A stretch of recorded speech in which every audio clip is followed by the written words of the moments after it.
Hi, this is Blake with LawnEQ.com, and today I'm going to show you how to change the spring and rope on a SRM2400 string trimmer. This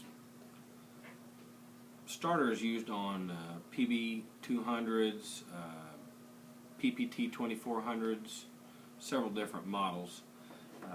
Customer brought this in to me, and the rope had broken. He had restrung it.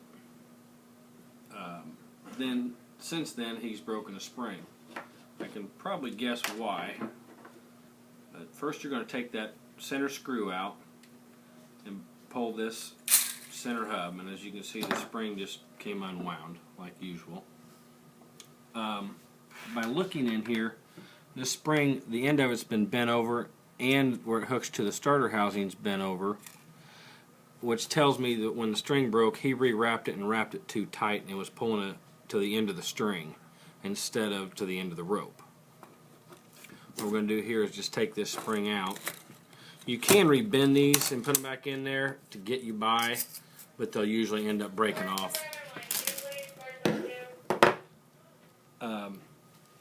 Inside here there's a hook, so it can only be put on one direction. You want to clean out everything that's inside these. People think they need to be lubed. They're supposed to be dry. We're going to go ahead and take this rope out of his pulley here.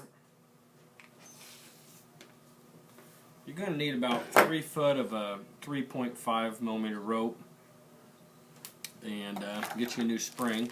Part number for this is 177-220-42030. And it'll come in a little band, kind of wrapped together with a rubber band to keep this thing from coming unwound.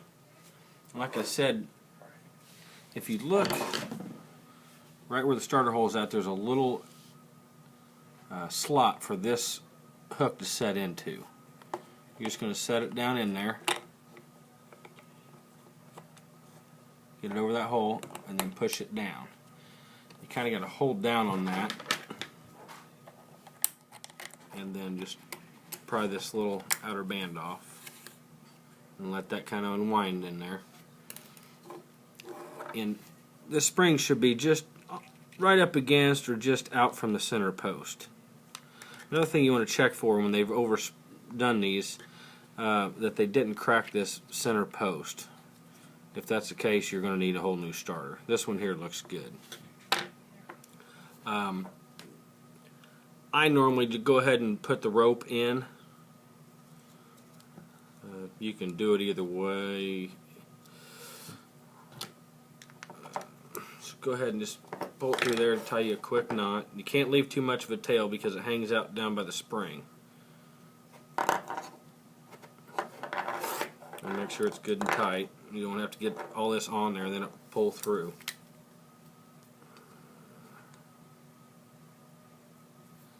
And that one I don't have enough sticking out there just yet.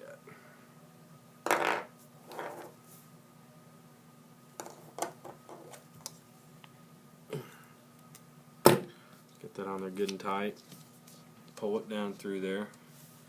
A little tail there and a little slot for that tail to go down into. Otherwise it's going to hang down and get in contact with that spring.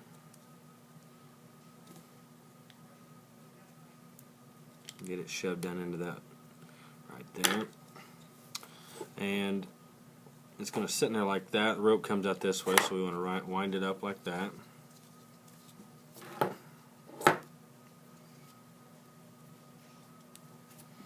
I'm going to fish that through the hole. Just kind of set it in on there, and you're going to have to push down and turn it until it kind of snap itself down in there. We're on.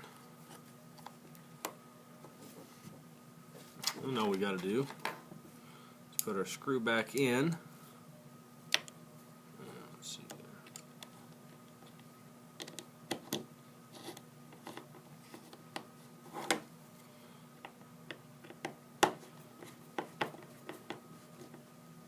Tighten it down good. And just check and make sure everything's recoiling right. I got some extra rope here. I'm not too much worried about that. If for some reason you get it real tight, you can just go on here and make a loop knot like that, and it'll hold it in place while you put this on there.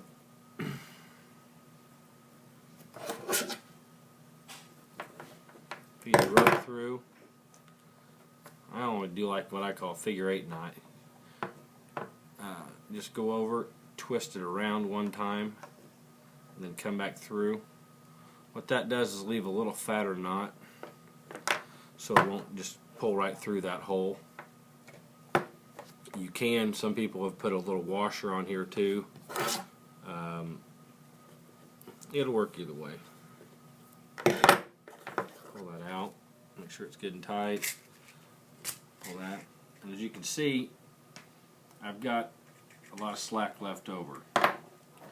On that pulley there's a little cutout right here, and that's to put your rope in to wind this thing back up. A lot of your starters, even in your lawn and garden, Briggs & Stratton motors, and a lot of these have this cutout or a little tit that sticks up on there. And what you're going to do is just take it and wrap it up one more time. And as you can see, I'm close. It's kind of hanging out there, kind of limp. It's questionable. Probably go one more time. You don't want to get too much tension on that spring. You want just enough to pull it in. Otherwise, you're going to do damage to the spring down the road. Some people think that, if it doesn't want to go in, to wind it up tighter. Well, really what you need to do is take your spring out and clean it, or get a new spring. But then once you get it there, you want to check it and make sure that even if you let go of it, it won't, the string ain't going to jump off like if you got too much string or knot on there. And you want to make sure when you pull all the way out, you can kind of tell when you pull to the end of the rope, because the rope will get taut right there. And that's a sign that you're pulling the end of the rope and not the spring. And that's how you change the starter spring and rope on an SRM2400. Thanks.